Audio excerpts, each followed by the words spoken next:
Yes, sir. All right, that's great. Okay, it's a beautiful, beautiful moment. I can see all the women in the house. This meeting is already live on YouTube, and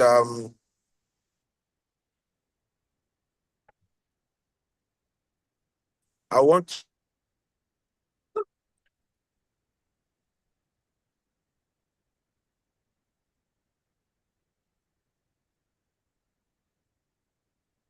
to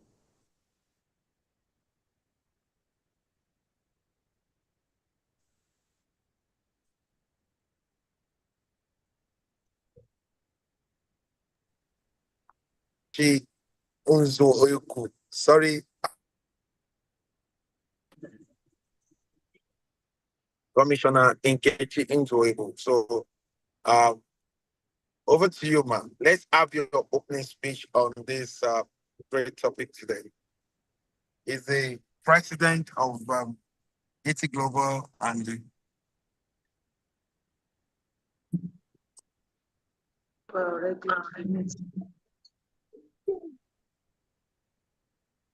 kindly make me a pause. Go ahead, man. Good morning. Good morning, Good everyone. morning. Yeah, Good morning. yeah. So, good morning, everyone, ladies and gentlemen, distinguished and fellow advocates for change. Today, I stand before you to shine a light on the unseen struggles of women struggling that often often go unseen or unspoken, but which affect countless lives across the world. I want to talk to you about the abuse that so many women endure in silence. The kind of abuse that hides the plain sight, and often marked by fear, shame, and societal stigma. Abuse against women is not confined to a single culture, religion, or economic class. It's known no boundary. It can happen behind closed door, as a blind neighborhood, or in a poorest community.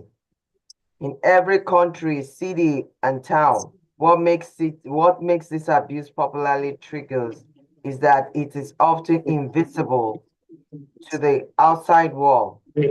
Women are taught to endure. They are told to keep quiet, to protect their family, their reputation, and to prioritize comfort over their pain. But those struggles are real. The physical and emotional scars left by abuse can last a lifetime. And those women often faced with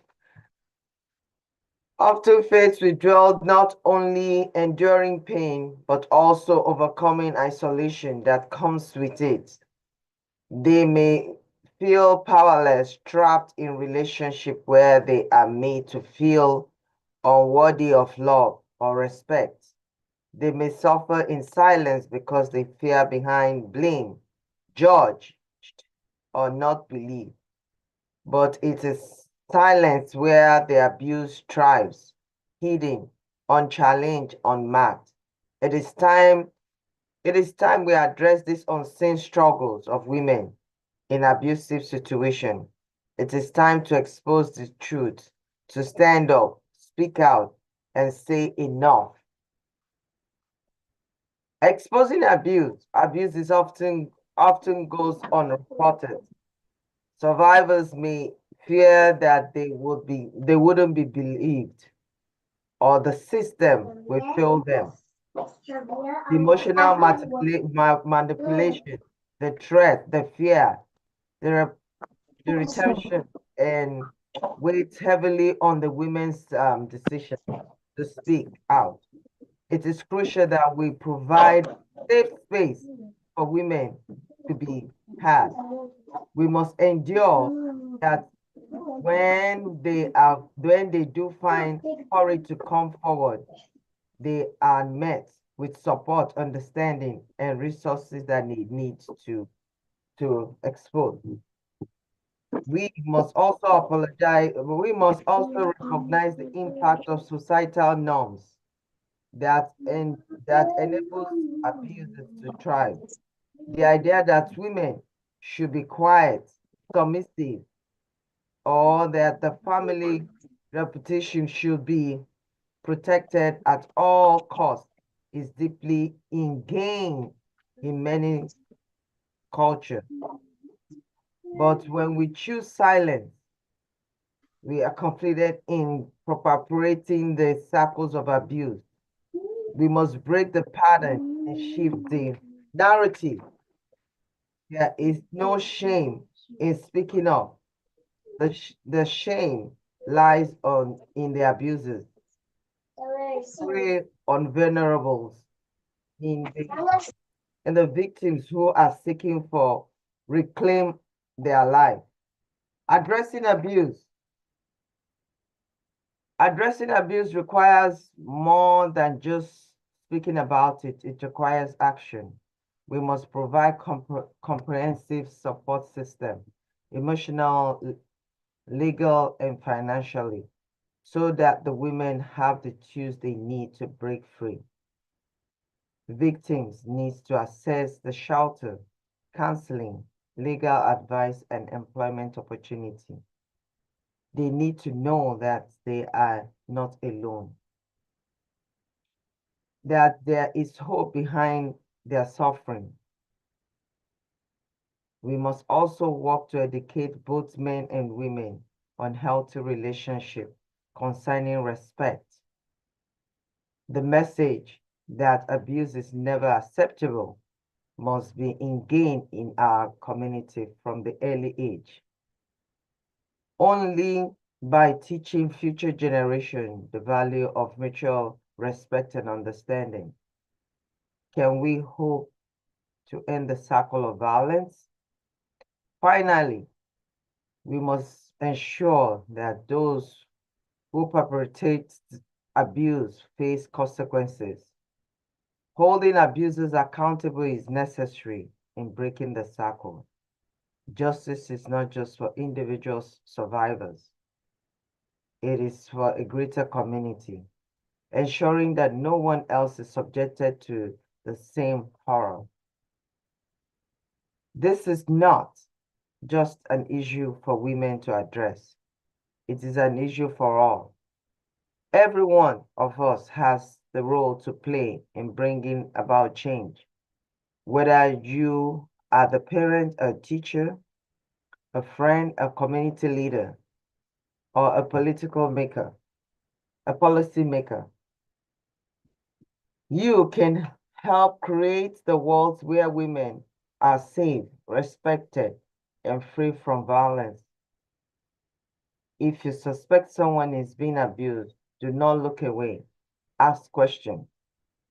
Offer support and help. Communicate, connect them to the resources. Don't allow abuse to be something that remains unseen. If you're a woman who has suffered in silence, I urge you to speak out. Your voice matters. You are safe, and your safety matters. Together, we can expose the hidden truth. And together we can build a future where abuse is no longer tolerated and where all women can live with dignity and freedom and peace. Good morning, all, like I said. Thank you for joining us today. My name is Nkechi Ozegu, the CEO of Yeti Foundation and Voice of Courage. I welcome you all and thank you for joining us to wanting to make a change when it comes to abuse. Thank you. Amazing, amazing, amazing. That is amazing from the CEO, the commissioner ourselves, has just given us the opening speech. And this is to raise voice for every voiceless women in the society. I want to welcome all the speakers in the house. And I'll be calling when you're in, please kindly mute yourself. Kindly mute yourself. You need to mute yourself when you're in so that there will not be distraction. Having said that, I want to call on the first speaker today. That is Ambassador Agonimi David Amen. You understand? We have every speaker should spend at least between 10 to 15 minutes to speak on this topic. You understand? You already have the topic. I spoke with all the speakers. I know some of the speakers might want to take some maybe time, but I want you to know that this is not a one-off. You understand? We'll always come periodically to, make sure that we speak on this topic and there will be a broader house. You understand? It will be a topic that will be discussed, in major conferences internationally, and to make sure that we support our women because, they are the source of our lives and everything. I believe in women. I believe in the power of women. And that is why, it's like in the post that a lot of people is that I'm the only man in that poster. So it's okay. I'm the only man there. So it's okay. So let's have Ambassador Agoni speak to us, please. Thank you so much, Global President. Good afternoon, everybody. Hope I am being heard. It's a pleasure being here. Yes. Go ahead. To talk about the unseen struggles we are exposing and addressing abuse against women. It's unfortunate that we are still talking yourself first. Yourself okay. first. I'm so sorry. Good afternoon, everybody. I am Ambassador Mrs. Angonimi David Ime, the Executive Director of Hope Raisers Global Foundation. At Hope Raisers Global Foundation, we are pertinent about the concerns of people living in internally displaced camps and our women living in poor communities around Nigeria. We extend the hand of help, support to children and to women, because we understand that at first we were taking care of the children, but later on we found out that if the women are okay, then the children will be okay. So we decided to throw our weight to taking care of women, and women who are less privileged, women in poor communities, and women in internally displaced camps. So this afternoon, I am very pleased to be here to be joining my voice with the voices of all other powerful voices that are going to be speaking this afternoon on the subject, the unseen struggles, exposing and addressing abuse against women. This is a very, very emotional topic because these are things that are happening around the world, not just in Nigeria, not just in our various communities, but it is a global issue. It is a global crisis. And today, I want to believe that just as our global president said, we are starting the conversation. We will continue the conversation. It's a conversation that is not going to end until we see the desired result. Because it is said that when good people keep quiet, then evil will, grow, it will thrive. But we will not keep quiet. We are seeing what is happening. We are throwing in our weight, and we will be part of the solutions.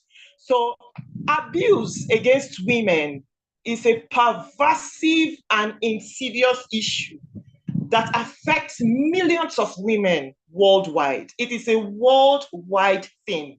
It is a worldwide, I'm going to say it's a pandemic, because I remember the other day, a friend of mine called and was talking about what she's experiencing in her marriage. And I was unhappy. Why was I unhappy? It's because sometimes I wonder, a lot of times when women go through abuse, when women go through violence, it is said by the United Nations that the people that met this abuse on them is usually their partners. Most of the time, it's either their husbands or their boyfriends or a very close friend. You see that it's someone that is very close. And then these questions will quickly come to mind. Before we came together, is it that you didn't love me? When you professed love for me, was that just ordinary talk? Was it because there is something you wanted from me just beyond affection? Was it that there was something else? Is it that you wanted to kill me before you came? By the time you were coming to me, you had that thought in your mind and all of that. Then you wonder. It can take, this abuse we're talking about, it can take so many forms. It can come in form of, it could be physical abuse, it could be emotional abuse, it could be sexual abuse, it could also be financial abuse. Because some men, why they abuse their partner is because right now she's on the big side. She has had a lot of children. She's now on the big side. She's no more working because maybe she's taking care of the children, so she's at home. She has to depend on her husband, or it could be emotional abuse. You know, every time he's talking over her self-esteem, he's talking her down because of one thing or the other. So these are things that we must fight against, despite its prevalence. Abuse against women often remains hidden. And most of the victims that suffer this, they suffer it in silence.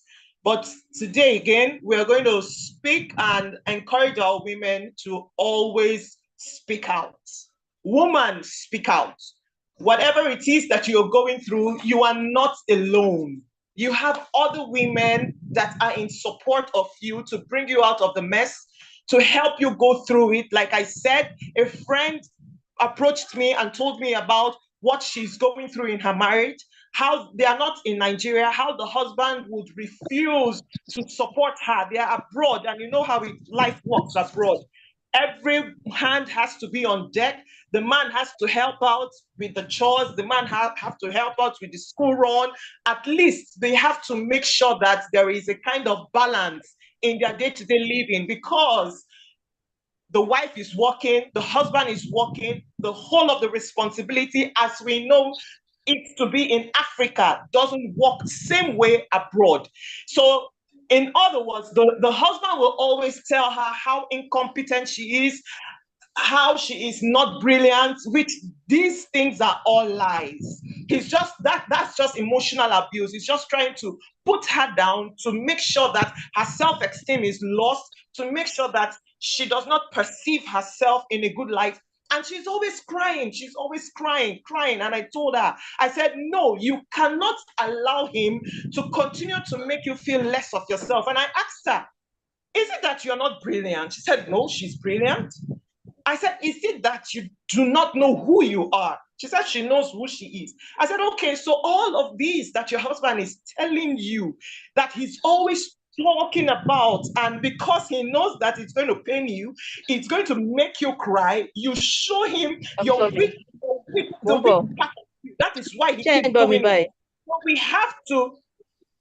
So we have to devise a strategy on how she would not show all of those weaknesses anymore. And then I told her, I said, okay, number one, when he starts saying all these things, ignore him. Secondly, just leave the house, go to somewhere else until when he's calm, you can come back to the house. Thirdly, make sure you have some conversations with him.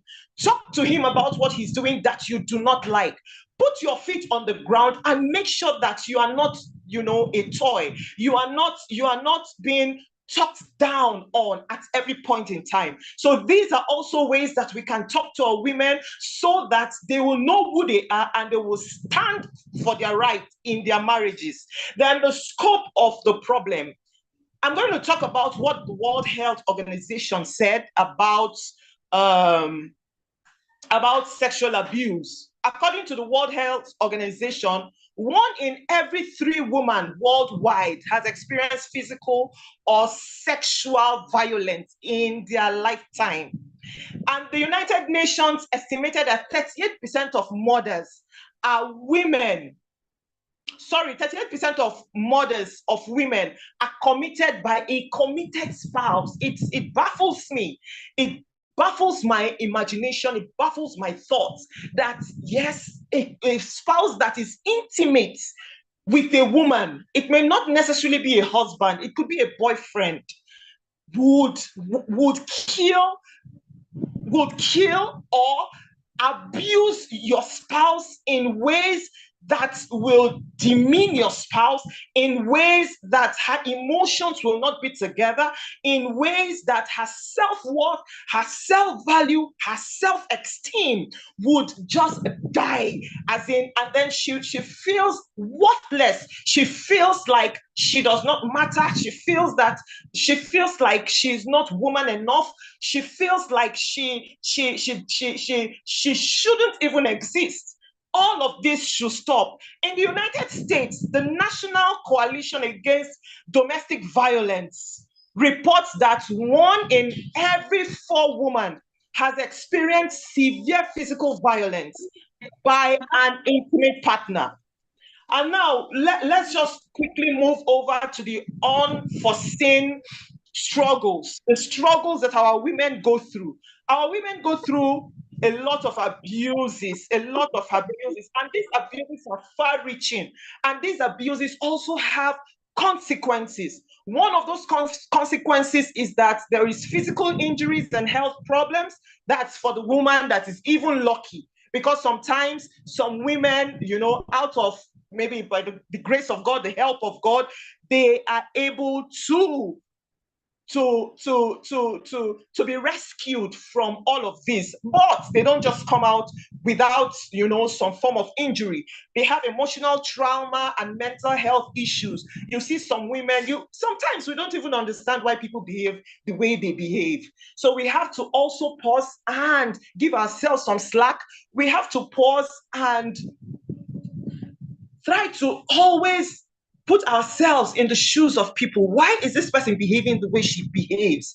You may not understand the story behind such behaviors. There are social isolation and stigma. There is economic instability and poverty. There is limited access to education and employment opportunities. A woman who has been talked down by her husband, at a point, she would want to leave her job. Maybe the husband is abusing her, telling her that she does not have time for the children because maybe she's having an 8 a.m. to 5 p.m. job. She's a working class woman. Some of those kind of abuses can cause a woman to leave her job. And by the time the woman leaves her job, the struggle is one that cannot be comprehended with.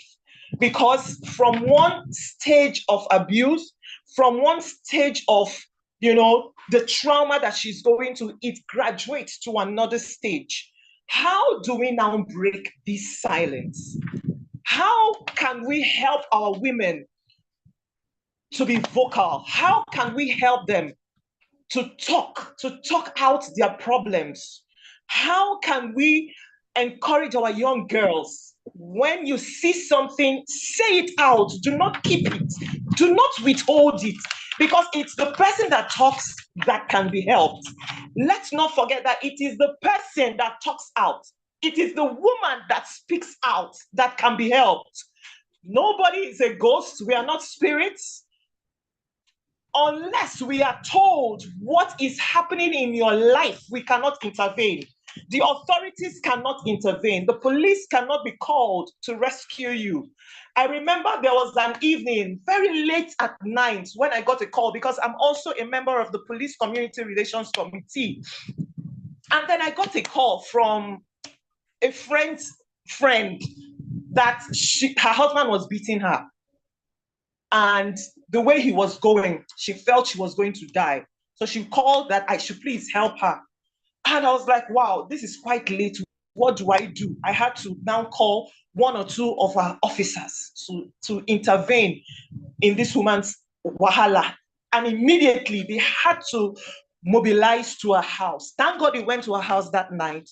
She was rescued out of the house. Her children were taken out of the house. She was taken to a safe place, at least for her to be able to pass the night in a safe place. And that was how she was rescued from who knows what would have happened to yet another life. Who knows if she would have been one of those statistics.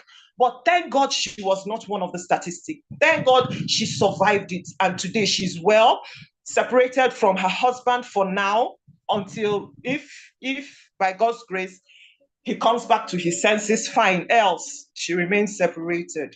So breaking the silence for us to be able to address abuse against women, it is very, very essential for us to break the silence, to break the stigma surrounding the issue. And this can be achieved by raising what? Awareness about prevalence and impact of abuse against women. And again, we have to provide support and resources for the victims. I've attended a lot of conferences. One of the issues that some of these organizations are having, who are out there to support victims, is funding. Funding is usually a very, very, very, very, very strong area that limits the work that they are doing. So we have to include counseling, shelter, and legal assistance. I know a lot of, even FIDA, Women, International Women Federation, Law Federation. I know a lot of FIDA, that is what they do. They help our women who have issues. Maybe their husband is dead and then they are being bullied to take the husband's property. Women who are sexually violated. Women who have one issue or the other. I know that FIDA is always intervening in their cases. And then another aspect is we have to promote healthy relationships and challenging harmful gender stereotypes. And finally, we have to encourage men and boys. This is very important too. We have to encourage men and boys to become allies in the fight against abuse against women. Sometimes I wonder, I say, okay, these men, it's not as if they are ghosts. They are people we interact with. They are people that they are our sons, they are husbands, they are our brothers, they are uncles. Men are just all over. They are around us, because if you talk about a woman, a woman, there is no way you can call woman without calling a man inside of the word woman.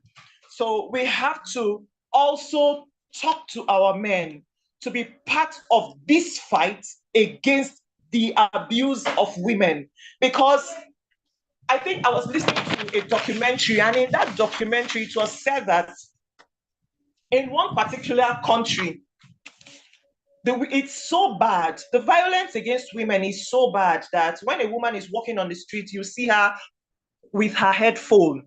Now, they said the headphone is not because she's listening to a podcast or because she's listening to a music. Women had to devise strategy on how to live on a day-to-day basis. So one of the things they did in that particular country is that all the women decided that they will be wearing headphones so that the predator will not come against them. They will think that, the men will now think that, okay, this woman is busy, let me allow her. Because what happens in that country is that when you go out as a woman on every single day, it is said that it is most likely that an abuser will apprehend you on your way. It's either an abuser will apprehend you on your way, it's either the woman is going to be killed on that very day because maybe she tried to have some physical combat with the abuser, and then she will be killed. So by the time the women come back to their homes, they have to text another woman that, oh, today I went out safely and I came back safely. It is a must, because by the time you do not text, because of the harsh environment, because of what they are experiencing in that particular country, they will send alarm out to the police. We have not seen Sarah. Sarah did not sign that she had come back from work. Please, can someone help us check out where Sarah is? If Sarah is okay, before you wake up in the morning, just because you forgot to send in a report to someone that you arrived safely at home the previous day, you must have seen your name all over the social media. The police will be at your doorstep. They'll be searching if you are okay. It is that bad. And we have to keep fighting. We have to keep talking about it. And addressing the root causes. What are the ways we can address these root causes? How can we prevent our women from all of these menaces that they are going through? One of the ways is the patriarchal attitude and power imbalances. We understand that we live in a patriarchal world. We understand that. But things are changing, and our men must embrace the change. Our women now sit on boards. We have a president and a vice president in Namibia right now that we are celebrating who are women. We have our women becoming CEOs. We have our women becoming MDs of banks. We have our women taking over in the tech industry, healthcare, in law. We have our women in government and governance. We have our women in high places. So our men should please get used to the fact that their wives, their sisters, their daughters, they have the voice and they are making those serious impact in the society. So everything about patriarchy right now, it has to be balanced, because our men must understand that it is time for women to take over. Then social and economic inequality. We talk about politics in Nigeria. Let me use Nigeria for example. A lot of women will ask you, how can we, be involved in politics? We do not have the money. There are a lot of inequalities when it comes to election. How can we do it? When we now go out to bid for those contracts, I think that we should also have some kind of clusters. Women in this, women in that, and then we should begin to do things in clusters, because the truth of the matter is, when we go as individuals, we have not won. We have not won. But by the time we now have some kind of clusters, and serious clusters, where we have business names registered, in a cluster, and we go to bid for jobs, because it is more than one person that is speaking, I am sure that we will be heard. Then lack of education and job opportunities. We have to keep pushing our girls to school. We're already doing that, but we have to keep pushing our girls to school. We have to encourage our women into the tech industry. Every single woman must embrace the evolving change. The world is evolving. There is change already after COVID-19. The world has changed, and we must embrace it. Cultural and religious norms that perpetrate violence against women, we must keep speaking against it. All of those norms must be put to stop. Finally, a call to action. What should we do? Abuse against women is a human rights violation, and it requires what? Collective response. We must work together to support organizations that provide services for victims of abuse. We must advocate for policies and laws that protect women's rights. We must educate ourselves and others about the issues. We must educate women, we must educate men. If it means that sometimes some of all of these things will not run away from truth, sometimes our women could be irrational. So we are going to teach ourselves how to communicate. We're going to teach ourselves the method of communication. We're going to teach ourselves how to do things right, just in case we have also been, the part of the problem. We're going to right the wrong. We're going to promote healthy relationships and challenge harmful attitudes and behaviors. There are some attitudes and behaviors that are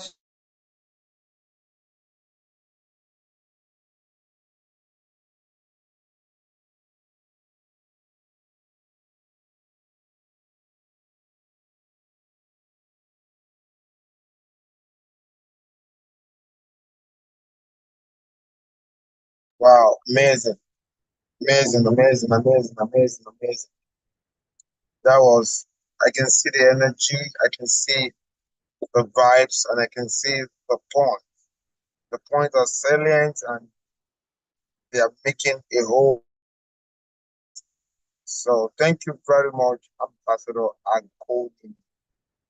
No, thanks for all you represent coming in again. But thank you very much. Let's have next speaker. Can you hear me? Um, yes. Second. Global person Oh, in I'm India. sorry. I'm sorry, I went off. I'm so That is sorry. that's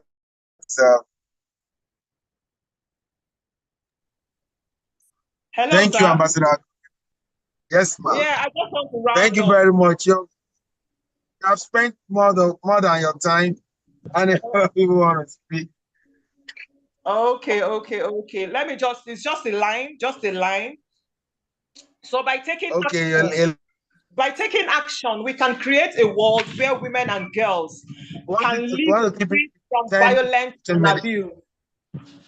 Yes. Okay. Thank you so much, sir. Thank you, everyone. Thank you. All right. Thank you very much. That was spectacular. That was great. No, and I want to call on the next speaker. Is come and she wears so many caps representing United Nations, so many and all of that. Let's have her to speak on this topic. That is Ambassador Dr. Charlie Dax. Over to you. 10 to 15 minutes, please. Speak on the topic. Thank you so much, Ambassador Dr. Ezekiel Badmus, my brother, all the way from Turkey, though he's in Nigeria. And everyone, hi, hello, good evening, good afternoon, namaste, and warm greetings from India. The last speaker, she covered up a lot of things, and it was really amazing listening to her version. And the topic which my brother brought today, the unseen struggle of women, it's an amazing topic which he brought today. And I know we all, the women who all are sitting here, we got empowered and energized to speak on this topic because this topic is endless. So, starting from the topic, am I audible? And yeah. Yes, you're all Yes. sister, go ahead. Okay. Yes, the unseen struggle of women throughout history, women have faced silent battles, ones that often go unnoticed, unspoken, and unaddressed. While progress have been made in gender equality, many struggles persist beneath the surface, affecting women across cultures, society, economic background. These unseen struggles exist in the workplace, at homes, in relationship, within the societal expectation. The main cause. Talking about the first topic, the burden of unpaid labor, workplace inequality and the glass ceiling, silent battles with mental health, violence and safety concerns, societal expectations and judgment, lack of presentations and voice, and the breaking silence. So, talking about the first, which is the burden of unpaid labor, women around the world carry the weight of unpaid labor, households, caregiving, and emotional labor that go largely unrecognized. Despite working full time jobs, many women return home to the second shift, taking care of the families, managing households, responsibilities, supporting others, emotionally, working at home, but still they don't get that much of love and affections. Workplace inequality and the glass ceiling. What does this mean? While many more women have entered the workplace and the workforce, they have seen that they face unequal pay and fewer leadership opportunities, and the big main thing is workplace discriminations. The gender pay gap is still there, with the women earning less than men for the same work. This is known as the glass ceiling. The glass ceiling keeps many women from reaching top executive positions, while sexual harassment and the bias remain significant challenges, which is a very big challenge in today's world. Coming to the third topic, silent battles with the mental health. Do others knows, especially talking with the men and the men group, that how women face silent battles when it comes to their mental health, relationship, and the status? Women often experience mental health struggles that remain unseen due to societal pressure to always appear strong and nurturing. The depressions, the anxiety, the burnout, and the balance multiple roles are really discussed. Many women suffer in silence, fearing judgment if they express their struggles. Now, these things, now coming back from India, the main issues in India when it comes to the domestic violence, the dowry, and bride trafficking, many more. The people whosoever is getting married, after marriage, the horrific, they are facing the horrific abuses through the from the in-laws families, husband, mother-in-law, and many more. I have a lot of stories to share. Coming to the fourth topic, the violence and the safety concern, which I said, many women live with the constant concern for their safety, whether in their own homes, on the street, or in the workplace, or domestic violence, harassment, assault still rampant, yet many cases goes unreported due to fear of societal stigma or lack of legal protection, the struggle to feel safe in an ongoing battle. So now coming back, talking about India, recently we suffered a very big domestic violence case which has just shaken the whole world. Last year, this story took place in India. One ongoing duty doctor who got killed and raped inside the hospital. So, working with 190 countries, being a United Nations speaker, being a human rights professor, and youth empowerment speaker, I have noticed one thing, that women are always targeted as a sex toy. Whether it's a war in Sudan, whether it's a war in Palestine, whether it's a war in Ukraine, Russia, all the time, why women are targeted even in Bangladesh? Recently, huge domestic violation is going on in Bangladesh. I was in summit in Middle East, Doha, Qatar. When a random guy came up to me, he was telling me about his country. In 68 hours, 65 women got raped in one day. So if there is any violence, if there is any attack, the first things comes attack women, touch their body, rape them, kill them. I've seen it everywhere. Yes, though India is a country where use domestic violence, and I can see working with 190 countries, more or less women do face problem everywhere. The last speaker, as she covered that, whether it's a boyfriend, whether it's a husband, we don't know, as if we are the thing. Is it women are objectives? Are we objects?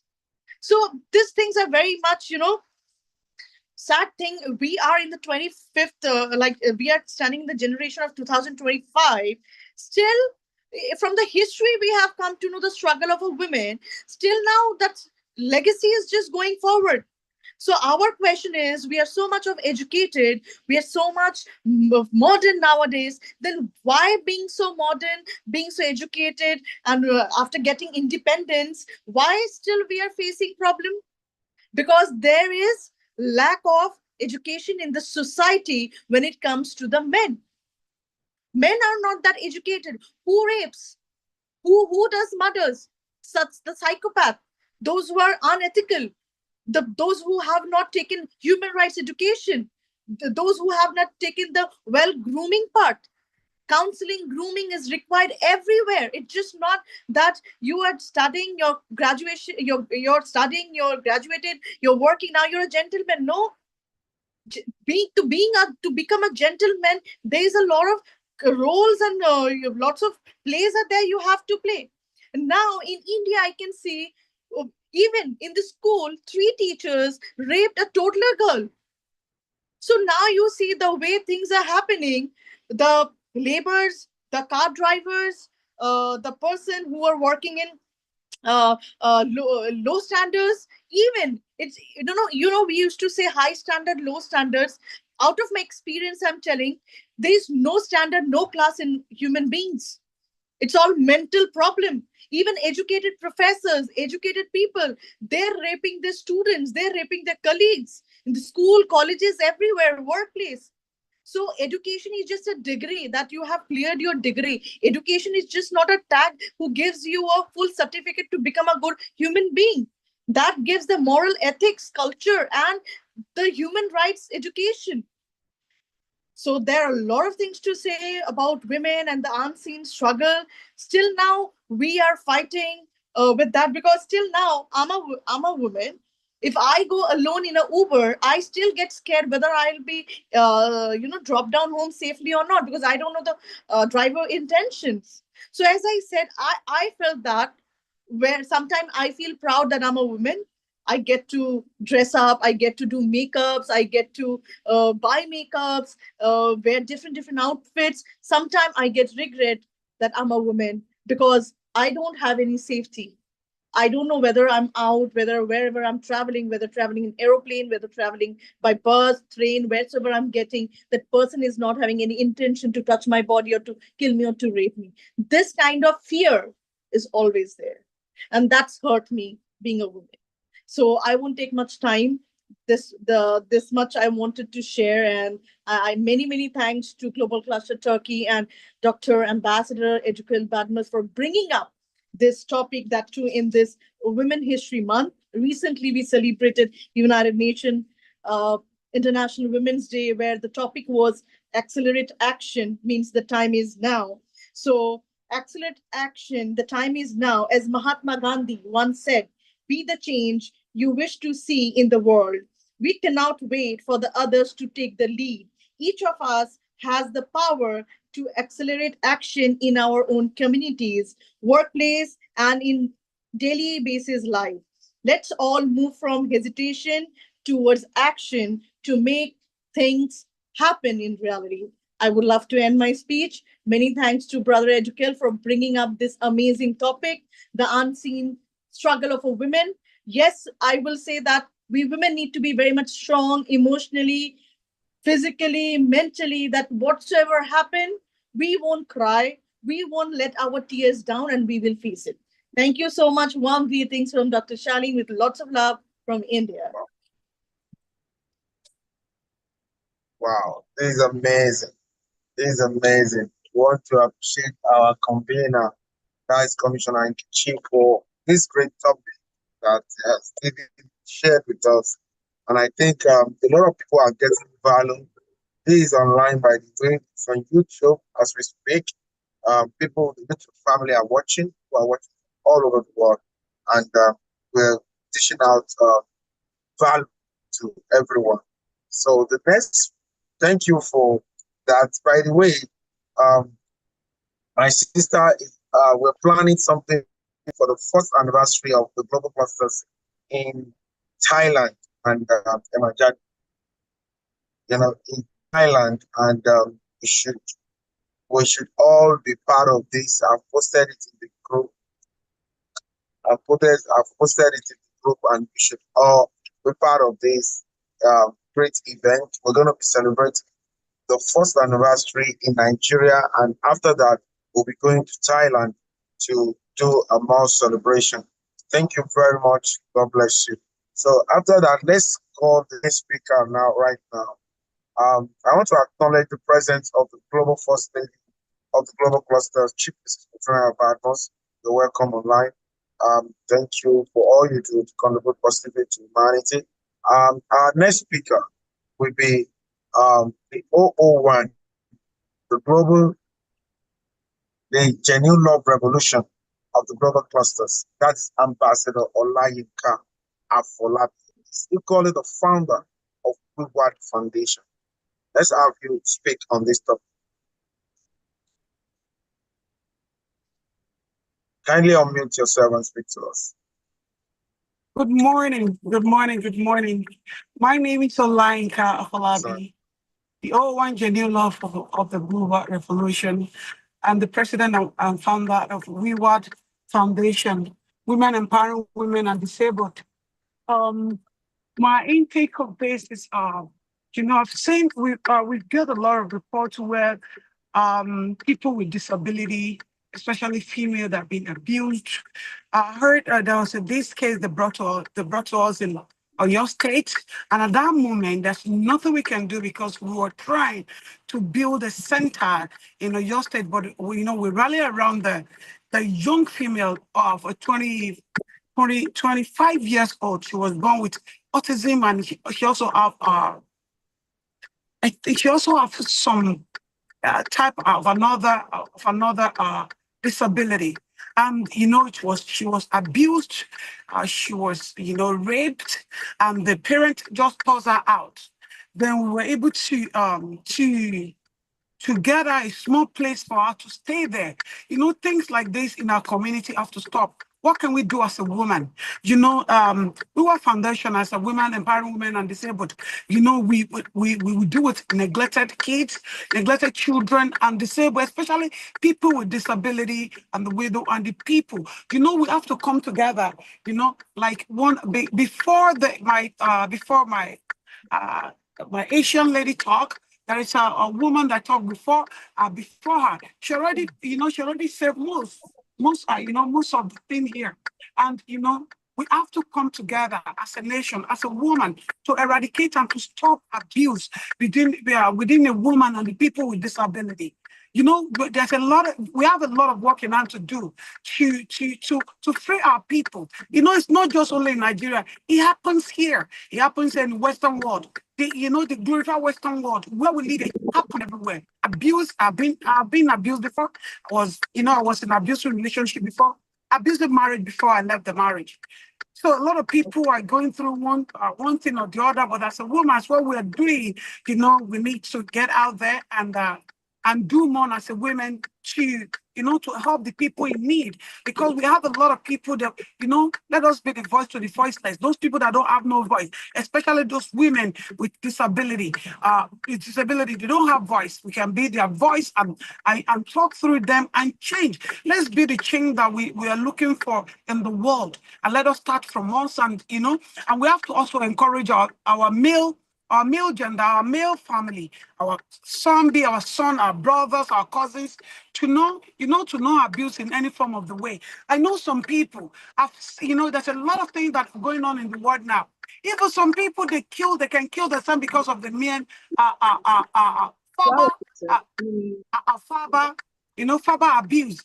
And some people are hanging themselves in father abuse and physical abuse. It's so paramount in our community that we have to stop. What can we do? How can we come together as a woman to eradicate this in our community?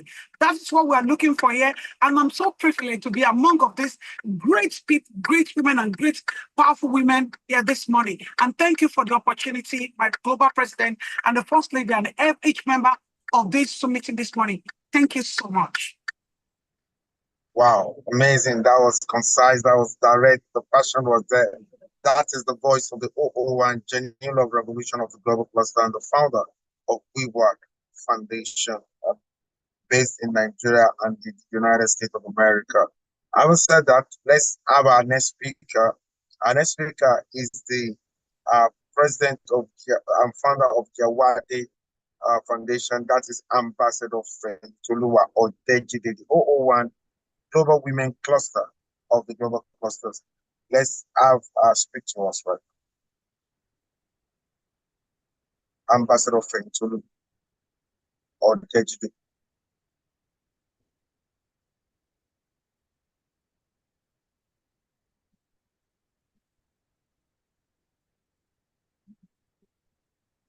Unmute yourself. You are muted. Oh, okay. Can you hear me now? I can hear you now. Go ahead, please. Okay, amazing. Okay, thank you for having me. It's a pleasure to be here. Is your picture I'm seeing here? Not my picture. Global president. Is your picture I'm seeing? Okay. Okay, so talking about what's it called?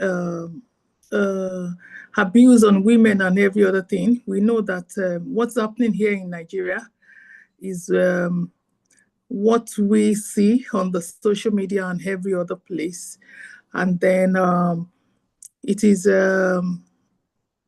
I've been talking about this for a while. Okay, I've been talking about this for a while, and then I'm passionate about this topic in particular because I'm a victim. Okay, and then I think the unfortunate thing is that we don't have many, lot of men on this platform. You know, when we talk about this, but I hope that this will be recorded for people to come in and then they'll hear different ideas that are happening. In the last 2.5 years, I, as a person, because when an Hausa person, there's an adage in Nigeria that says that when somebody tell you that, if you give an herb or a medicine to somebody, they will ask you, have you used that before? In Hausa, they'll say, okay, have you used it before? Okay, this thing works for headache. Have you used it before? It is easier to say some things than when you experience it.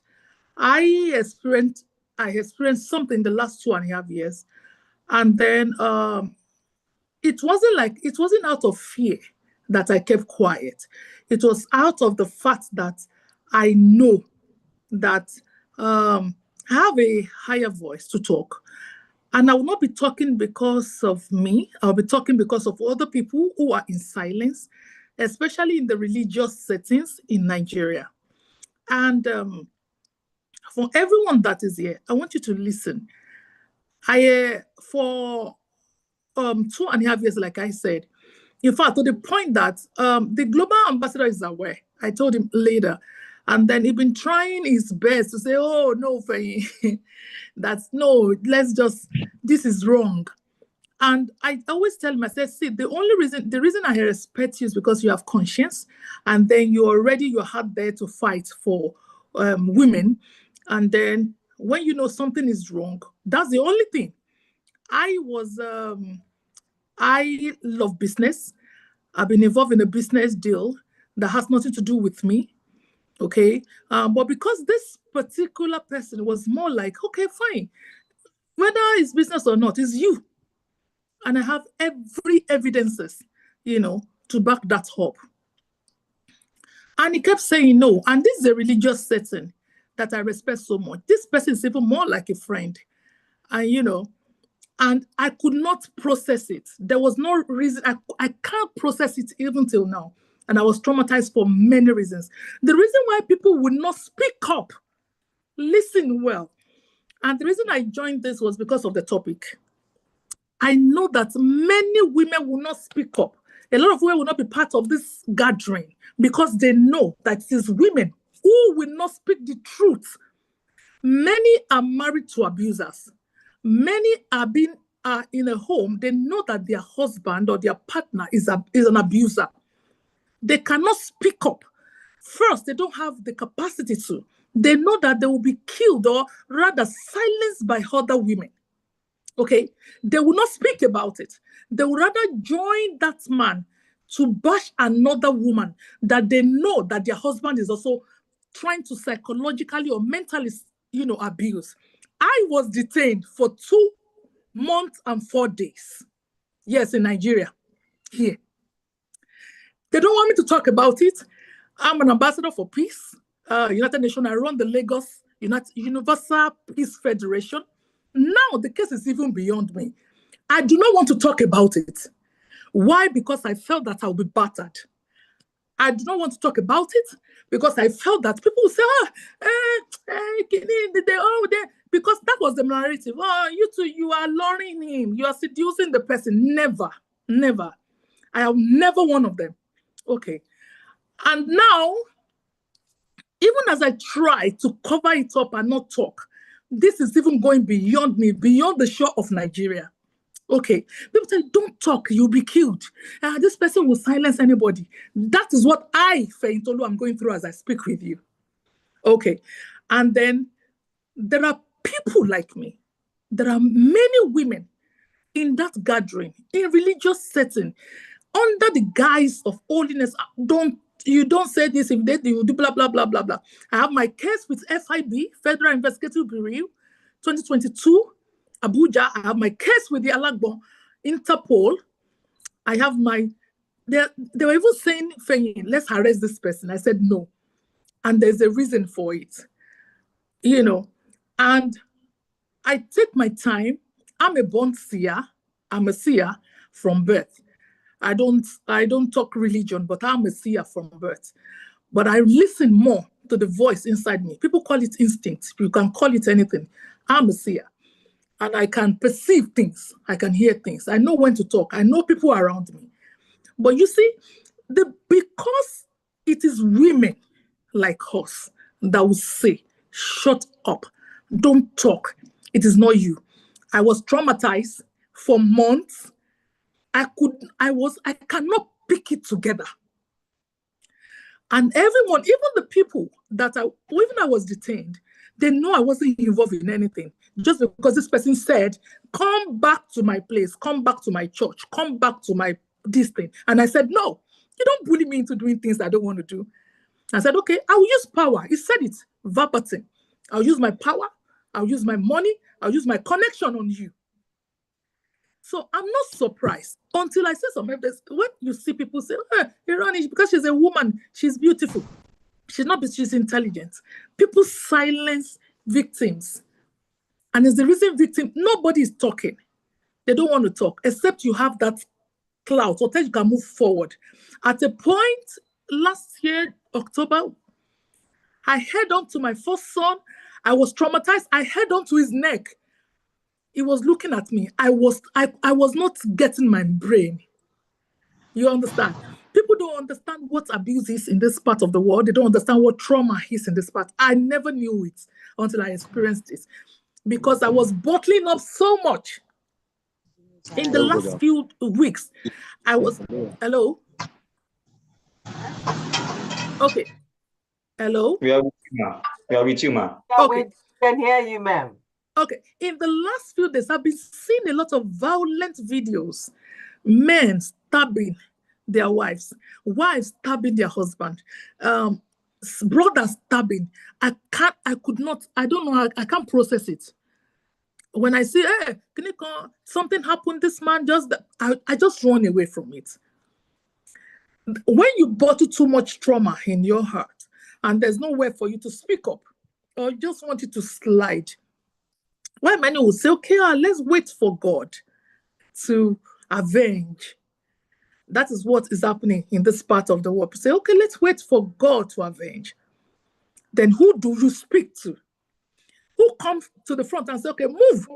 Let's see this. Let's go to the root of this.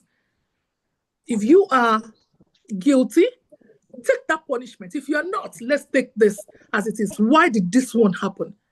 Why would anyone say, okay, I have this connection, I have this, I help there? I don't. Well, can you please go turn off your microphone? Please, can you mute yourself, please?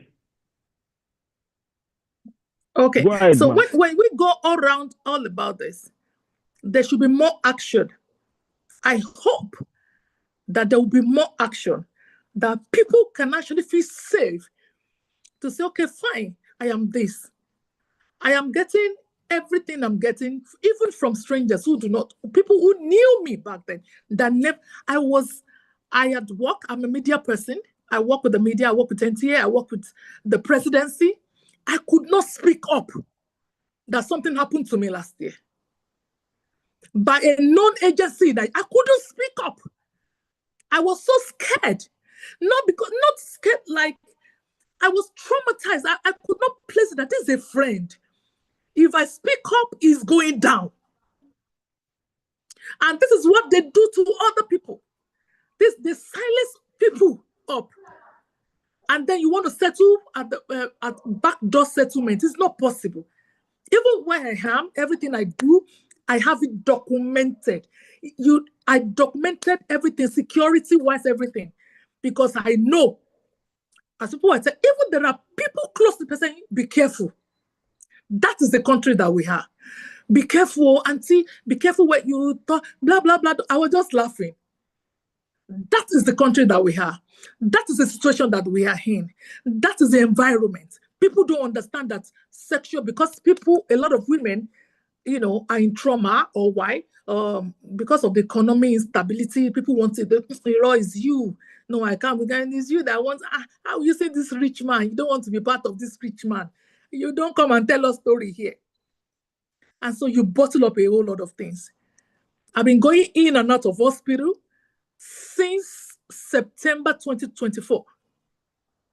I've never been to hospital. My BP have never been 120, 181. Since October, I've been going 181, 110 as I speak with you. Because I had to bottle up.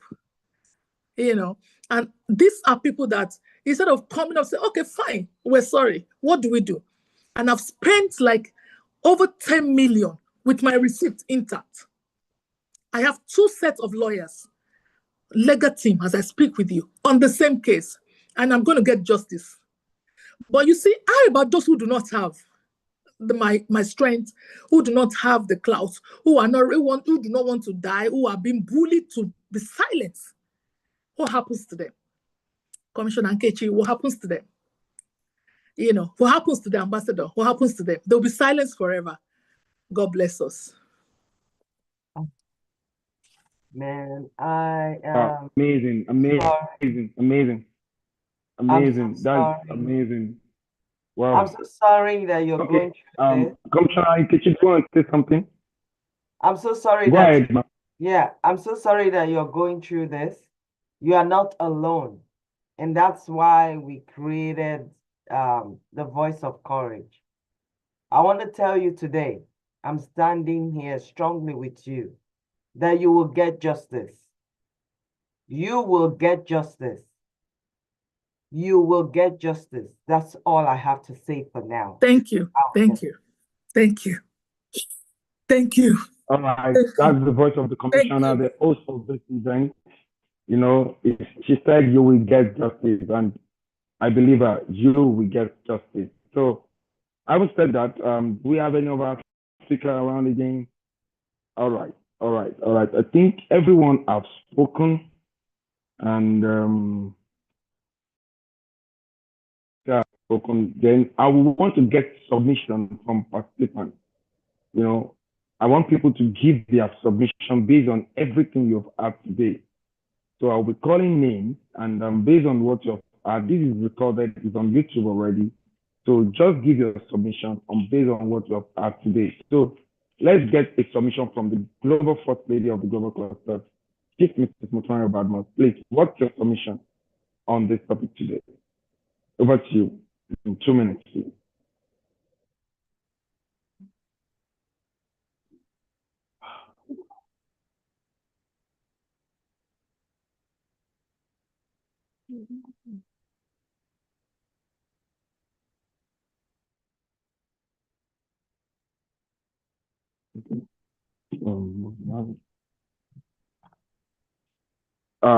Is she there? It's like our network. I'm trying to also call her. Other people to give us their submission now. Let's get Cluster and Shakira Salati. What's your submission on today's topic?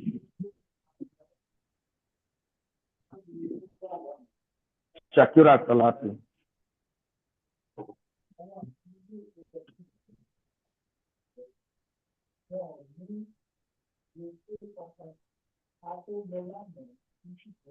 Okay, before then, speaker in the house. Sorry, my eye is come on. I'm sorry. We have another speaker. That is Cluster Ann Abdul Rashid. To the speaker, please. Let's have her now. Cluster Ann Abdul Rashid, please. Kindly have the floor. Thank you. Sorry, I was looking for you. And I did not see thank you you so much. Sorry. Yes. Thank you so much, President. Thank you, Ambassador Dr. Adekunle Badmus. It's a pleasure to be here today. I've actually gained a lot, as much as listening to my fellow women and all their experiences and their contributions.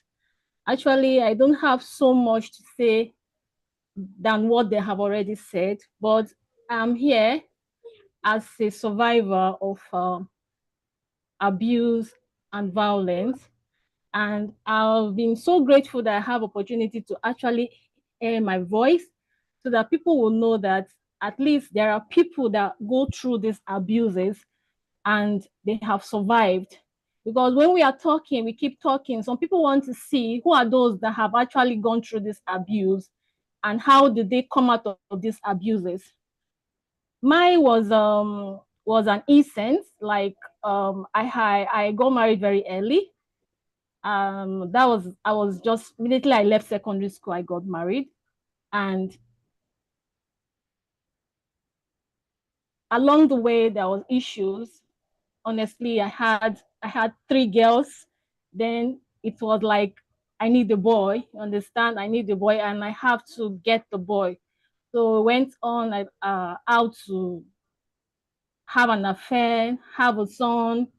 And why I'm saying this is some people don't believe they can come out of this and become somebody or become empowered.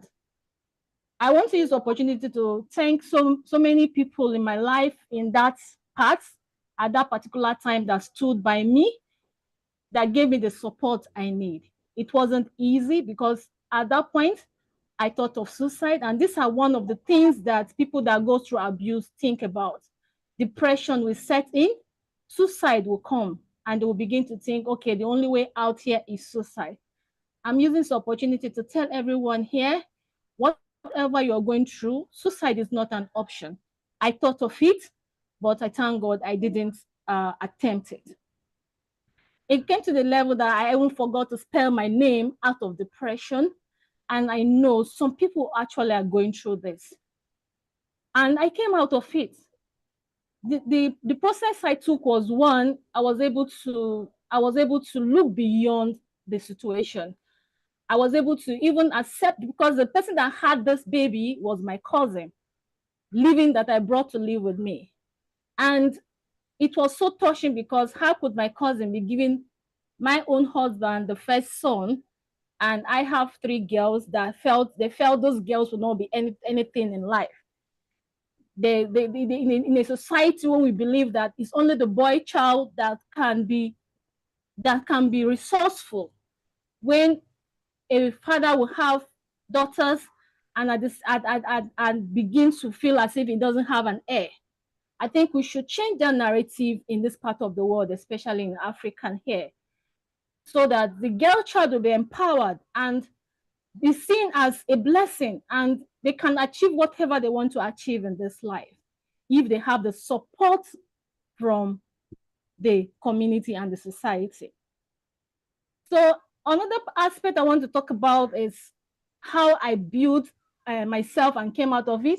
You know, being a young lady from the secondary school, I had nothing. It's just that it's not that my parents wanted me to be married, but I wanted to be married. That was my dream. I saw myself as having a home, then go back to school and the rest. So my parents weren't really happy about my decision, but they just have to accept it because it was my wish. So I came out of it when I realized that it was going to be, the future was not going to be bright if I don't do something. I had to start off. I have to work hard. Went back to write my WAEC because I didn't get it very well at the first place, and I went back to school. I got my admission into the School of Nursing. I went to School of Nursing. I went to School of Midwifery, and in that aspect, I was still in the marriage. Because I even took care of that. That's the son of my cousin. He had to drop the child with me, and I had to assist in the care of the child. He's a big boy today. So I went back to school. I came back. What broke the camel's back was when I came back and I discovered that he was still in relationship with that same cousin and they had another child. Then I said, no, I can't continue in this relationship anymore. I have to quit the marriage. I have to ask for separation. And it wasn't easy because then I was thinking, how am I going to take care of my own daughters? At this point, when I left School of Midwifery, I've already gotten pregnant and I had a son. That is to tell you that God's time is always the best if the men could be patient. It was a very trying period for me at that time, and I thank God I came out of it. So my speech today is to tell people out there that abuse happens and people can survive it. I'm one of them. Today I have finished my diplomas and I've gone for my BSc, and I run a company. I run Rashmira Healthcare Company. I run also an empowerment company to help young women that are looking for a vocational training to do. So I started building up myself, and I'm grateful today where I am. And I believe everybody can overcome abuse and build their life to the level they have desire in this life. Another aspect I want to talk about is women. As a growing up child, I experienced women going through depression. Not from, it has to do with too many things to do at a particular time, no support system. There's a particular experience I had as a growing up girl. The woman had a baby, and all of a sudden they were not saying the community she was mad. I didn't really know what was her issue then. It is now that I'm in the medical field that I can now analyze what really happened. She had like 4 younger children, nobody to help. The husband would always leave her, go to work, come back, today quarrel, tomorrow quarrel. Then she had another little baby. I think that's what broke her down, that she became depressed, and that was now postpartum depression, because she couldn't take care of the things around her, do the house chores, take care of her baby, her children, at the same time take care of the younger baby. So why am I saying this? Women need support. Support in the sense that they need to have people to help them, especially when the woman is having so much things to take care of and there is nobody living with her to assist her, to save her from this. She actually lost her life. So we need to encourage men, educate them to support their wife as well, so that these women will not, at the end of the day, be abused or be depressed, or in what way be having a rethink, like, why am I here? So I use myself as a point to tell people out there that, look, I went through a lot. I went through a lot, and I saw it wasn't funny. And I know at that particular time I was thinking of suicide, I was seeing relief. But I thank God I had religious people around me. Not everybody will have such people that will be able to say, no, you can make it. I had religious people around me that supported me and said, look, you can do it. And they were there to support me. They were there to give me that psychological support, emotional support I needed. My mother was there. And also I'm going to speak to us women. We need to be the support system for our daughters, for our children. Don't say, oh, we told you not to get married. Now you went to get married, now carry the load. No, you don't do that. They say don't throw the baby with the bathwater. Take them in, accept them, assist them, let them build their life again. I also want to talk about my cousin. This same thing happened to a cousin of mine, abuse. She got married like that, and all of a sudden is always beaten. Because the parents did not support the marriage, the parents neglected her and allowed her to be. Even when rumors were coming to the parents that this man is beating this woman every day, they refused to do anything. They said it's her choice. She should bear it. Not eventually one New Year day, she was already preparing to settle with her family, and the man wasn't happy, because when an abuser see that you are trying to get people support, they tend to be more intense in their abuse, and eventually beat her that particular day. She lost her life. So because of this, I'm always pained when I see people getting abused in marriage, and I use myself and I use my cousin's story to tell them, look, marriage is not a do or die affair. If you know this man is beating you and you cannot cope anymore, and you see that this is a threat to your life, report this issue, speak out. A lot of people cannot speak out. Why? Because the society will condemn you. When I was trying to speak out then, people were trying to shut me up. Don't talk, leave it, it's an abomination. You understand? Don't talk. And I was dying inside until I could speak out. For 2 years, I couldn't speak out. For 2 years, I was depressed. For 2 years, I couldn't recognize myself. So we should encourage people to, even when I decide to say I'm going to school, some say, why are you going to school? If you go to school now, and I said, the worst has already happened. I have to go to school. I have to make my life meaningful because these children need me. There might be girls, then I didn't even have a boy. I said, there might be girls, but they need me. I need to be there for them. If they grow up and I cannot fend for them, their life is meaningless. So I struggled and I said, I have to work. So that is why I'm where I am today. So I want to use my testimony or my story to empower and encourage we women out there. We women are the major pillars to stop and end abuse if we can help each other, come together, speak to each other, support each other. Like when I was going through this abuse, I ran to my mother-in-law. What she told me, she said, as she circumcised her son for several women. You can imagine a mother-in-law saying that. So we should encourage our sons, we should talk to our sons to be responsible to their wives, to love their wife. Nobody says don't marry more than one, but give them that love and attention. Don't abuse anyone. Thank you so much. I don't have so much time to say, but I believe this little of what I have actually said makes so much meaning to everyone. God bless us all. Wow, thank you so much. Thank you for Thank you so much, Ma. Thank you so very much for that wonderful talk and the experience. Thank you so much, sir. It's amazing. That's amazing. Yeah. I don't know whether Company if you want to say something to that. I want to say something. Yeah, go ahead, ma'am. I'm here with you on that. I am dealing with mine too. I'm a survivor of domestic violence. I'm a survivor. I believe I'm a survivor of stalking too. And then the first speaker shared her story and was saying how she has now gotten justice. My experience has brought me to bring up this topic today and to create a forum where women can speak freely. A lot of women are dying silently and being boxed up by men in power not to speak up. But I tell you today,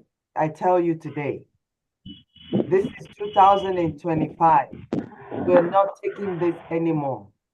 We're gonna speak out and share our story, and we'll come together to put an end to this unheeding behavior of men in power.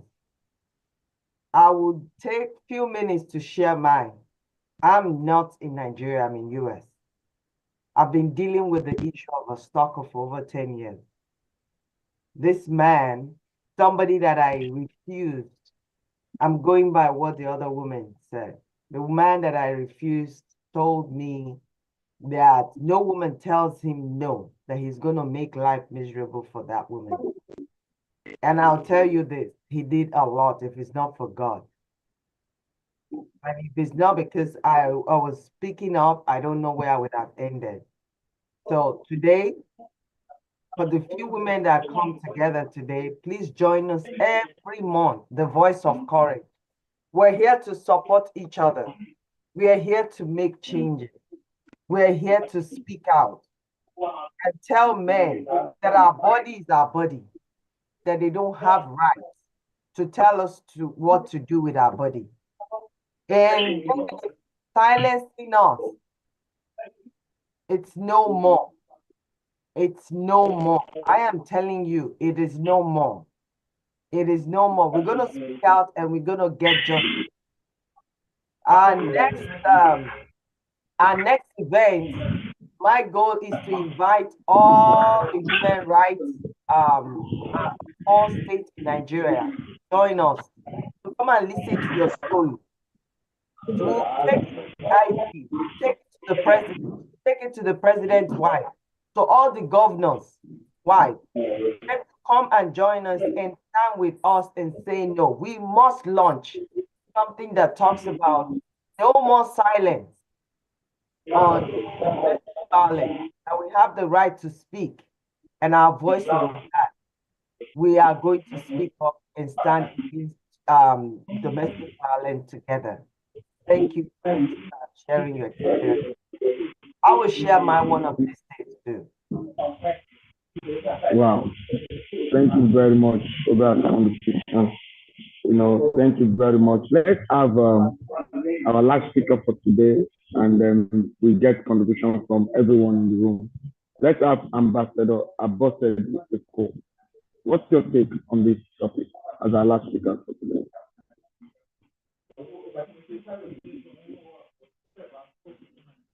Ambassador Abosede. Okay. Hello, sir. Good evening, everybody. I don't know, I'm just somewhere now, and I've been listening to the speakers. I just want to say that great people have spoken today, and I really want to appreciate Commissioner Nkechi. I want to appreciate everyone. My own contribution is that we should try as much as possible to protect our women. We should try as much as possible to protect our women. We should make sure that the female gender is well protected, okay? These days now, abuses here and there, women are being abused, and nothing is being done. Many women are being abused, many of them even killed, like what we are experiencing these days. I just want to say that the female gender needs protection. Abuses is not even only sexual abuse. Some women are being abused emotionally, psychologically, in their homes, no love. So I want to think that the women are weaker vessels. I also want to think that anything that has to do with abusing women should not be taken lightly. Even the men should not take it lightly.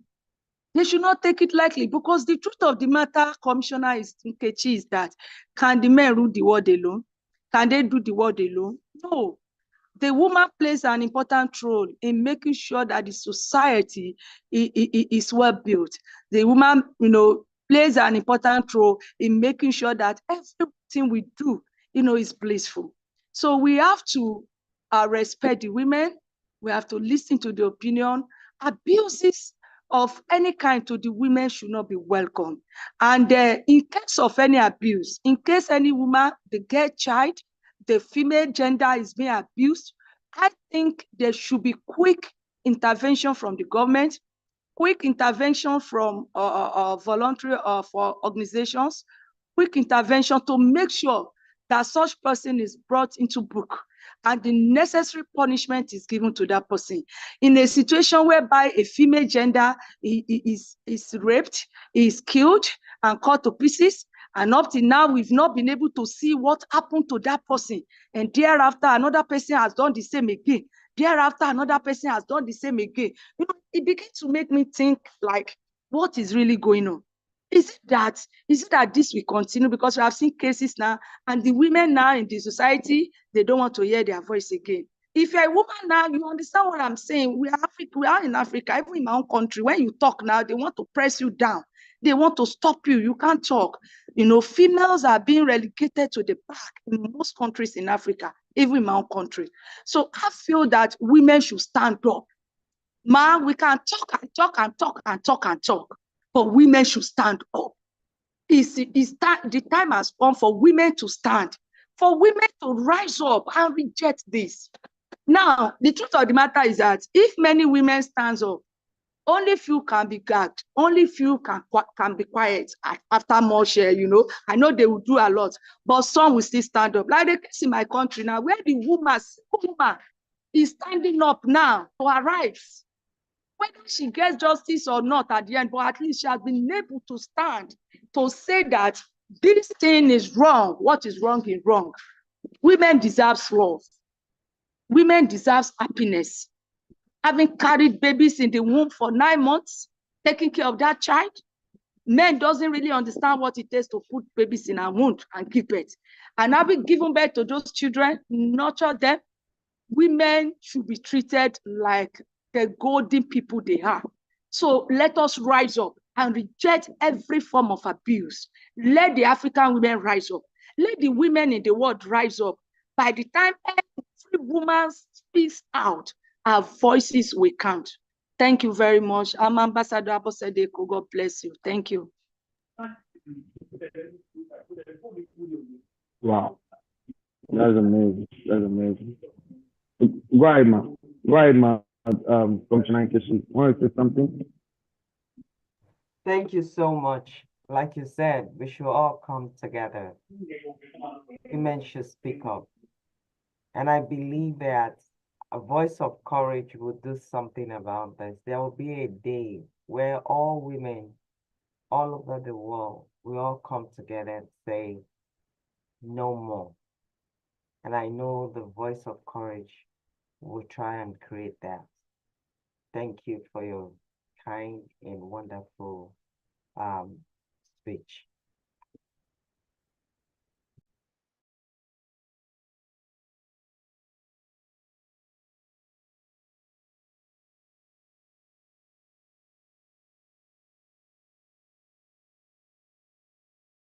Oh, thank you very much for that. And I appreciate everyone that has spoken today. Let's start getting submission. I think all of our speakers have spoken today. All of our speakers that are available have spoken today. So let me get the first submission from Plastirian Afolabi Daride. Based on this topic and based on you have been consistent, you've been here, and I'll be expecting review from you on this meeting. So, but give your submission based on everything that all the women have said today, and you are a male gender. What's your take on this? Yeah, good afternoon, my president. Good afternoon, everybody that has spoken today. Honestly, I really enjoyed the talks today, and I'm so happy to be here because as a WIWA representative, part of our program is to stand for women. That is why our name, the name of the organization is Women, Empowerment, and Disabled. So we stand for women because we know society believes women are vulnerable and they can do whatever they want to do to women. But as for me, as a man, the day I got married, I told myself, a day before marriage, I told myself that what I will not want to take, what I will not accept, I will not do it to the other person. And I'm promising myself that I'll be a better husband to my wife because I believe women are our mother and they are stronger than we, the men. Just like Mrs. Abosedeko has said that, you know, we don't experience a childbirth. What women go through during childbirth is very, very enormous. It's very, very, very big. So because of that, we should show them compassion and love. We should make them our partner and our equal. We should not be treating them anyhow. Wherever I see where people are being treated anyhow, it always pains me. I always want to react. You understand? I came out from a polygamous family and I told myself, I even told my dad that I will never treat my woman, my wife, the way you treated your wife. Because, you know, in Africa, we believe that, you know, we are born with the ego, that we are the head of the house. We can do whatever we want to do with women. That's why you see men having so many wives, doing nothing, and the wife will go and hustle, work hard, and still come home with the money to feed the man. Yet, man will be feeling on top of nothing. And women are strong. Women, they are very, very strong. Even men can use their power to the maximum. Men will be nothing. I'm a Bible person. I do read Bible a lot. There's a portion in the Bible, the story of Samson. You know, God gave Samson strength. He uses a bone to kill almost the nation. But yet, he was being traumatized, disturbed by just one tiny woman, Delilah, that he had to tell the woman the secret of his power.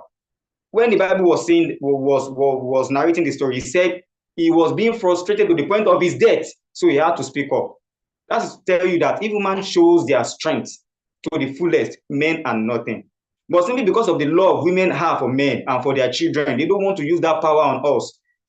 And we as a men, we are now using it anyhow on them because we have that the strong, you know, as a man, we are stronger and we want to use that strength to subdue women or to shut them up, which is very, very, very, very, very bad. So this talk today is very wonderful.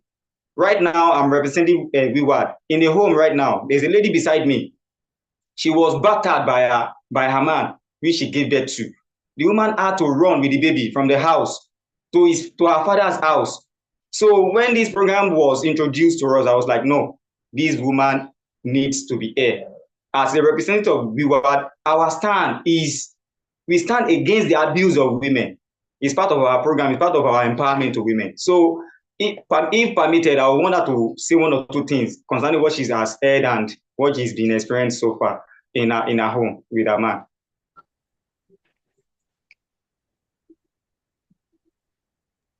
Go ahead, please. Good afternoon, everyone. Good afternoon. My name is Olamide. So I am a student of mass communication, graduated 2021 from LASUS Tech.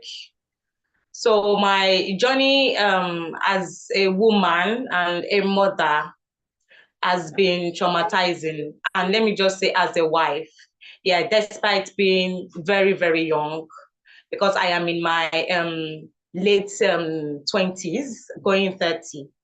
So 2022, when I got pregnant, I usually have this feeling, or I had this thought that I never want to be a mom. So it's going to be like an arrangement between my husband and I, an agreement that we can adopt children, because even if I have never experienced it, but I've heard lessons, experiences from women always talking about how painful childbirth is, how stressful motherhood or being the wife of the home is. But there are things we do for love that I just had to overlook all those things. Like, okay, I can do this. So I think my life went off the rail, off the block the moment I got pregnant.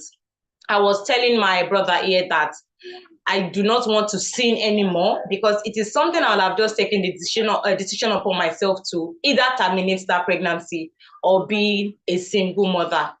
So since the conception of the child, despite being depressed and all, my parents tried to caution me, tell me not to take the path, because they know the kind of child I am. I am brilliant. I shouldn't just be get somebody pregnant and move to his house kind of thing. So they tried to just say, okay, let him do the right thing, do this, do that. But because he said no, he wanted it this way, I had to just go with him, and it upsets my parents. Because of that, I went through hell being pregnant. I didn't know who to turn to or anything till my child was postpartum. I was supposed to give birth after the 9th month. It's got into the 10th month. I had to go through CS. I was coughing. My stitches were tearing. And this man was telling me he would have just left me at the hospital. And that moment, I wanted to just take my phone and call my parents that, Mommy, Daddy, I am so sorry. Because it wouldn't take them one day to just come running to me and taking me from the hospital. And just a month after that, he had to go dump me at his own site, new site. There was no electricity. There was no water. So I was always backing my baby, even with the stitches, getting water from like the 6th, 7th street, bringing it with huge bowl on my head, and it will still tell me nothing. I tried suffocating my child 4 times because I felt the baby, this ruined my life. If I was not a mom, probably I would have found a way to move forward. So after that, it took me 2 years to regain myself. I lost my self-esteem, my self-confidence, everything. I could not even take pictures or even grant video calls with my friends because I was going through a lot. So I didn't want to put myself in a situation whereby I would always ask my friends for money. I could not come to my parents despite the fact that I was loved at home, but I could not come to them because I didn't want to put him in their hands, like them telling me, I told you so. So I just took myself up and was like, okay, what are the things I can do? What are the things I know how to do? I started putting myself out there, saying that I was getting little money. I was spending the money for my son and him and his home. I did not even take care of myself. I was not this dark. So I was just doing everything for my son and for him, everything for my son and for him, everything for my son and for him. Not until last week that he beat me up, and I use glasses. Normally, I am short-sighted, and I think he beat me to the point that it's affected my eye now. I just had to leave his house, and I just called my parents, and this is what happened. Because he said I shouldn't take the child. I have to just leave the child and run first, because what is the essence of me losing my life and saying I want to take the child? So since you had the child with me, he is still your child, you can take care of him. So my mom was the one who told me to go and get my child, bring the child, so that they could just take care of me. I'm still feeling sore, my eyes right now this morning, and I was still feeling so much pain. And in the end, it is always not about physical violence, the emotional trauma, the mental trauma that it comes with being a woman, because you just want to stay with a man, just stay with him, just be with a family. Maybe you are not even needed. Maybe you are just there because he's using you or something. So I just want men to do better and women to always speak up too, because you really don't know where the help will come from. You might think your parents are still angry, but it will just take nothing than a phone call, or just tell them. They might be hungry, yes, but let them say it. Let them tell you, I told you so, but you are still their child. So that is just the privilege I am enjoying now, because my parents just took me in, and I know I'm going to be the one to just work round the clock and do everything to just provide for my child and not make myself a priority now. So that is why I just want women to learn and do better, because they can live their lives for themselves too. Losing your life when you have kids, it's another woman that will take care of your kids, not even take care of those kids the way you will. So that is just my story. Thank you.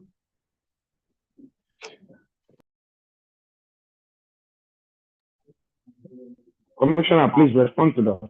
Thank you. Oh, wow, wow, wow, my sister. My sister. Oh, this is deep. This is very deep. This is very deep. But I'm here to tell you we're standing up with you. Today we are making a great change by we coming together to talk about this. And we want the world to hear us. This is not okay.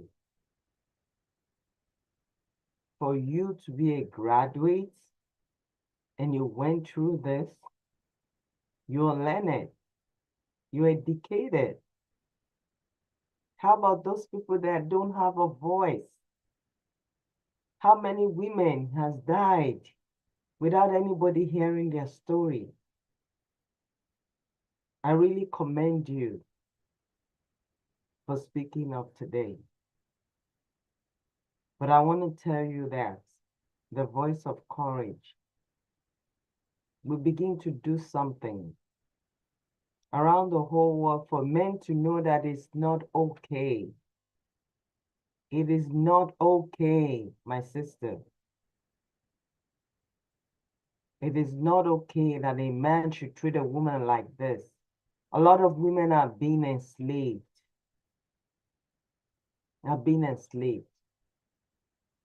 So like I said, this is something that's ongoing, and Voice of Courage will stand against injustice. Voice of Courage is here to advocate for our women. I had gone through domestic violence. I experienced it. I was let down by those that I trusted, that thought my ex-husband was a very quiet man. You would never believe he could do what he did. I had to run for my life with a 6-month-old child, and now he's almost 19. Nobody believed me. I was silenced. Not to talk of that, I became vulnerable to a stalker who said no woman tells him no, that he will make life miserable for that woman. Yes, he did. But today I'm here to tell you that my experience has made me stand up to want to join with other women and speak out and stand up against this kind of act. So my sister, we are there with you and we're going to support you. We're going to support you.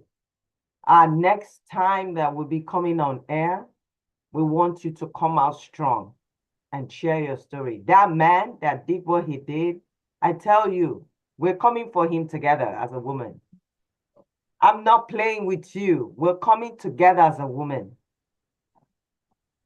Thank to tell you. him it's not okay. It's not okay. But before I leave you, how's your son doing? He's very fine. He's very fine. How old is your son now? He's 2 years old. Oh, yeah. Let him say hello to us. Shame on that man. Shame on him. Shame on him. Hello. Báwo ni? Hello. Say hello. Káàsán, baby wa. Kí lorúkọ ẹ̀? Ajebola. Ajebola Carol. So we're gonna support you. We're gonna be there for you and other women. And after machine, other women will come out and share their story. This is not the time that we have to put this under the carpet, though. We're not doing that anymore. We are not doing that anymore. When we start coming out and start speaking up, they will start beating the drum, not beating a woman. And no man should ever, ever, ever, ever touch a woman. Men should always respect a woman. Why would you? Why would you? God created us equal. God did not tell you to stop beating us up. Like the other speaker said, a man cannot do it alone. Can a man give birth to a child? We do all that for them and they will come and start beating us and hurting us. A lot of women has died. So I want to tell you, Voice of Courage is there for you all. We're going to start speaking out. Thank you very much. Thank you.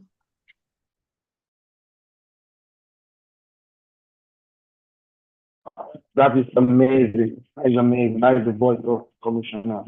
The voice of courage is there for you, and we are all there for you. We will ensure that that child that you have is being taken care of. We'll do all our best to make sure that we give you the best. And I want you to be happy for yourself. You understand? And I want you to be excited. To enroll into our global family.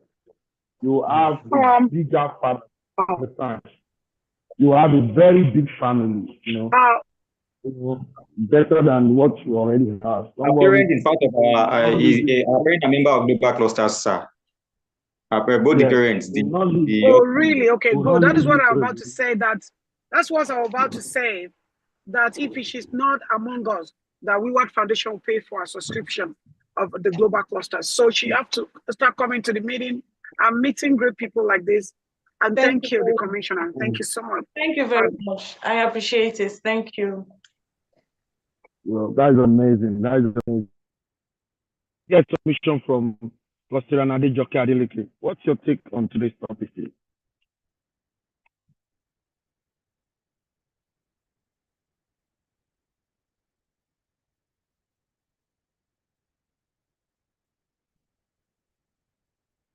Adejoke Adeleke, are you available? I don't really have much to say. So just to greet everyone. So that does it. All right. All right. So let me hand over the mic to the Commissioner so that he can give a summary on every speaker. And if he has anything to ask anybody, let me just hand over to the Commissioner. The Commissioner, over to you, ma. Please, can we have Miss Abubakar, if she's here to speak, to just share some lines? Okay. Abubakar there. Miss Abubakar. How about Iwalewa, Miss Iwalewa?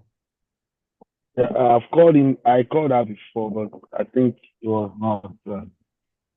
I've seen him. Yeah. Is If they are available, they should mute and give their Yeah. contribution. Is Ekumushi there? Is Ekumushi, do you want to say something? Hello? Hello? So today I want to say thank you all for your attending this conference meeting to celebrate Women History Month. This is just a beginning. We're not ending it. We know a lot of women are suffering out there that they can't even speak. But the voice of courage is here today, was created today to help the need of our women who cannot speak. Domestic violence, any kind of abuse should not be tolerated. No man has the right to hit on a woman. Not only do they hit on women, they tend to hold you down and box you up in several ways, financially, emotionally, psychologically, they hold you down. But I want to say to all those men out there, no matter how powerful you are, we are coming for you. Enough is enough. We want you to respect yourself. We want you to respect yourself. Rather than beating a woman, I will tell you now to go get a drum. If you feel like you want to hit a woman, you need to hit on a drum, not beating a woman, not suppressing any woman. So I'm saying to you that we, women, are coming for you all that knows how to abuse women and lie against women. When you beat them, finish, they want to speak, you silence them, or you say they are mentally insane just for people not to hear them.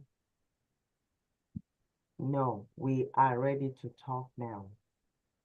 We are ready to speak out and share the light and create awareness about what has been going on that has been hidden for so long. We want to say today that we are out of the box if we're being placed in a box. We don't want this to continue this way. We'll take it to the highest authority, not just in Nigeria, not just in America, that we need them to take action. These are elected officials. They've let us down by not doing anything and allowing this to continue. Because there's a saying is, even as a child, that if a child continue to do something you don't want them, they grow in it. They get so much power. They think it's okay. We've allowed them to think it is okay for a very long time. So now Voice of Courage is coming out to say no more. No more. We women will all come together and stand. Abuse is not only for women too. There are some women that abuse their husband too. Some women beat men too. But I want to say abuse, it's everywhere, both men, child, and everywhere. Right? At both genders. So we, as Voice of Courage, we are standing against all kind of abuse. And we want you to please come and join us. Each time that we create a forum or a conference online to speak, we want you to join us. If you know anyone that is going through any kind of abuse, let them come and join us and speak out. We'll have authorities here to listen to them and take action immediately. We'll try and connect with their human rights in their state, in their community to take action. So I'll tell you guys, please bear with us. We're coming to support you. We're there for you. Hang in tight. Hang in tight. We're going to support you and whichever we can. Thank you. Thank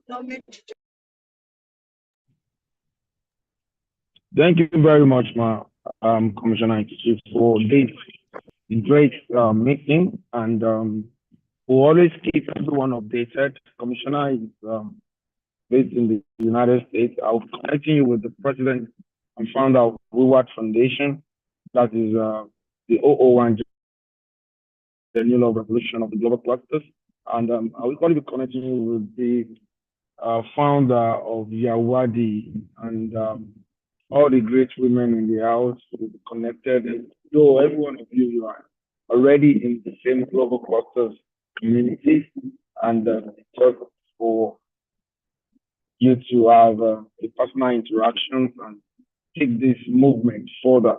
We want to make sure that everybody has the right stake in the world. Everybody has right to happiness. Everybody has right to joy. Everybody, we are all a product of excitement. When we were giving birth, even from the womb, biology made us to understand that when we were conceived, it's because we ran faster than every other cell. That was why we formed, we got to the egg, and that was an exciting moment.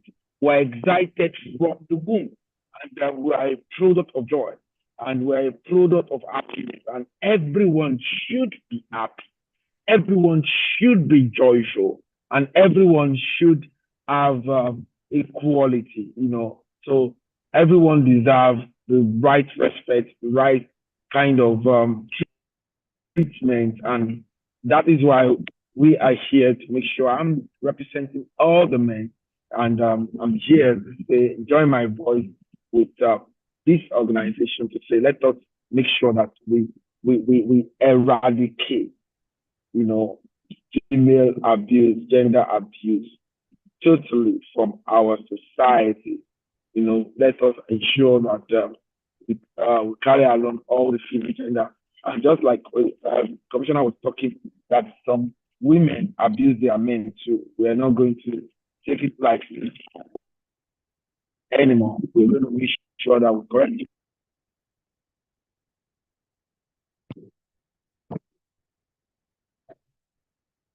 It's good for you to attend the mind surgery. You know, we're producing a lot of mind surgery that will ensure that we put people in the right frame of mind. Having said that, I want to appreciate everyone.